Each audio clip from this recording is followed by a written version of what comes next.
Hello जो, कैसे हो आप? बढ़िया, एकदम फाइन। तो बच्चों,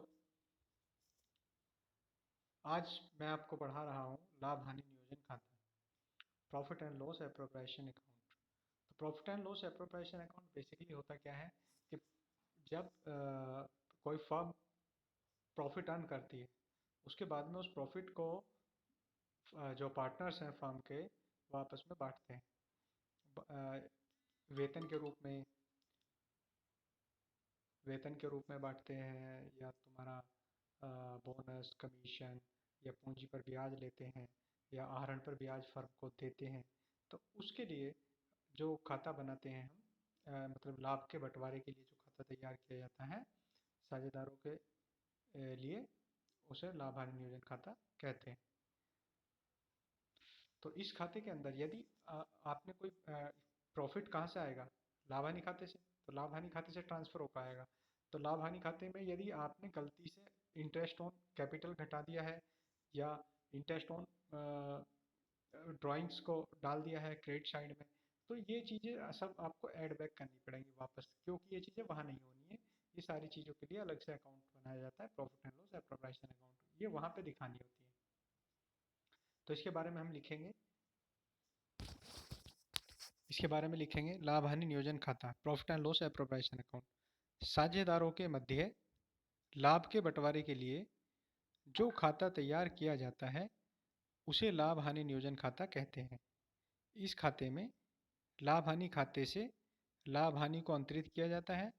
उसके बाद साझेदारों के वेतन, बोनस, कमीशन, अन्य पारिश्रमिक, पूंजी पर ब्याज, संचय कोष में हस्तांतरण, आहरण पर ब्याज का लेखा करने के बाद जो बची रकम होगी वो होगा विभाजन योग्य लाभ, को साझेदारों के मध्य उनके लाभ हानि अनुपात में बांट दिया जाता है। उपरोक्त मते यदि साझेदारों के पूंजी खाते स्थायी हैं, तब उन्हें उनके चालू खाते में हस्तांतरित किया जाता है, और यदि साझेदारों के पूंजी खाते परिवर्तनशील हैं, तब इन सभी मदों को साझेदारों के पूंजी खाते में हस्तांतरित किया जाता है। लाभ हानि नियोजन खाते का फॉर्मेट किस तरह का है वो आप देख लीजिए। Format of profit and loss appropriation account, नीचे लिखेंगे फॉर द ईयर एंडेड, जो भी ईयर एंड हो रही होगी उसके लिए। तो इसके क्रेडिट साइड में देखते हैं सबसे पहले। तो क्रेडिट साइड में लिखेंगे सबसे पहले by profit and loss account, जो लाभ होगा, जो वेतन, बोनस, कमीशन, संचय कोष और आहरण पर ब्याज घटाने या जोड़ने से पहले का होगा, है ना। तो सबसे पहले लिखेंगे by profit and loss account, profit जो हमारा लाभ हानि खाते से आया। फिर इधर क्रेडिट साइड में बाय इंटरेस्ट ऑन ड्राइंग्स, यदि दो पार्टनर है ए और बी, तो ए का कितना, बी का कितना, दोनों को जोड़ के लिख देंगे बाहर वाले आउटर कॉलम में। ठीक है। फिर आते हैं डेबिट साइड में। डेबिट साइड में to profit and loss account, यदि हानि आती है लाभ हानि खाते से तो उसको यहाँ लिखा जाएगा टू सैलरी, ए की कितनी, बी की कितनी, दोनों का जोड़ के ये लिख देंगे। To interest on capital, B का, दोनों को जोड़ के लिख देंगे। To reserve fund, reserve fund का मतलब होता है कि अभी पैसा इन्होंने बांटना नहीं है, उसको इकट्ठा ही रख लेना है, उसको फ्यूचर में कभी बांटेंगे, तो रिजर्व फंड में ट्रांसफर कर देंगे। बाकी जो, अब देखते हैं किधर का टोटल अधिक है। तो यदि हमारा क्रेडिट साइड का टोटल अधिक है तो हम क्रेडिट साइड का टोटल लगाएंगे, उसके बाद में डेबिट साइड की रकम को माइनस करेंगे, जो बचेगा वो प्रॉफिट होगा। उस प्रॉफिट को प्रॉफिट शेयरिंग रेशो में, यानी लाभ हानि अनुपात में ए और बी पार्टनर दोनों बांट लेंगे। इसी तरह से यदि डेबिट का दिखाता है तो क्रेडिट की जो रकमें हैं उनको घटाने के बाद में जो बचेगा वो लॉस होगा, और लॉस को ये दोनों पार्टनर ए और बी अपने लाभ हानि अनुपात में बांट लेंगे। ये इतना सही, इतना सिंपल है, बहुत ज़्यादा।